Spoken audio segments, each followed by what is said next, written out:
Vous êtes en somme le porte-parole de notre industrie française. On a beaucoup entendu que cet accord était insatisfaisant, déséquilibré au désavantage des Européens. D'abord, est-ce que vous êtes d'accord et quelle réponse vous attendez là de ce rendez-vous à 14 heures à Bercy? Je crois qu'effectivement, l'observation de l'accord est claire sur le déséquilibre, puisque les Américains vont taxer de façon supplémentaire de nombreux secteurs européens, alors que les Européens ne procèdent à aucune mesure réciproque dans ce domaine. C'est malheureusement l'illustration de la faiblesse de l'Europe dans la guerre économique qui se joue avec la Chine et les États-Unis. Et ce que nous attendons, c'est très clair, c'est une politique de simplification et de compétitivité autour de la défense de l'industrie européenne pour nous permettre de faire face à ce nouveau choc, d'autant plus qu'il s'ajoute à une baisse de 15% du dollar depuis le début de l'année, et donc là aussi un choc de compétitivité négatif qui va affecter de nombreux secteurs de l'industrie française et européenne. L'avantage, si je puis dire, Alexandre Sobo, c'est qu'il se trouve que l'exécutif lui-même trouve que c'est un accord déséquilibré qui a été négocié par Ursula von der Leyen. Vous espérez encore une renégociation, un retour en arrière sur ce qui a été annoncé?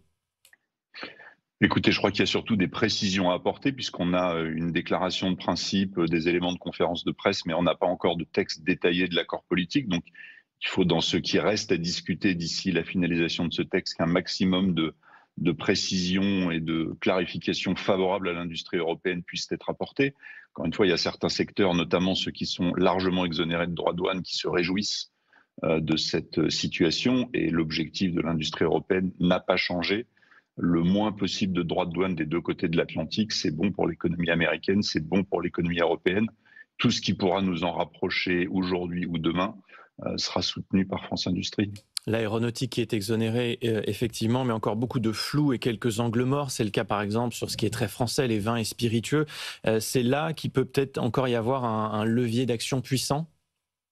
On attend le texte définitif et on espère que tous les secteurs importants pour l'industrie française verront leurs droits de douane fixés au niveau le plus faible possible. Mais vous avez entendu les inquiétudes de la cosmétique, c'est vrai dans la mécanique, c'est vrai dans l'automobile. Et en plus, tout ça se passe à un moment où l'industrie chinoise est particulièrement agressive et où la capacité de l'Europe à se défendre est questionnée.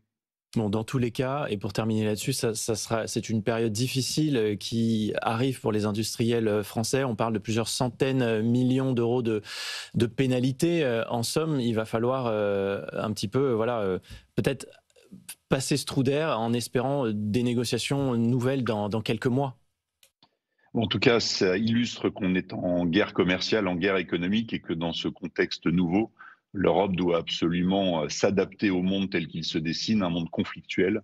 Il faut faire valoir nos intérêts de façon beaucoup plus forte, et en particulier nos intérêts industriels, qui sont le seul et le premier gage de notre souveraineté économique dans la durée.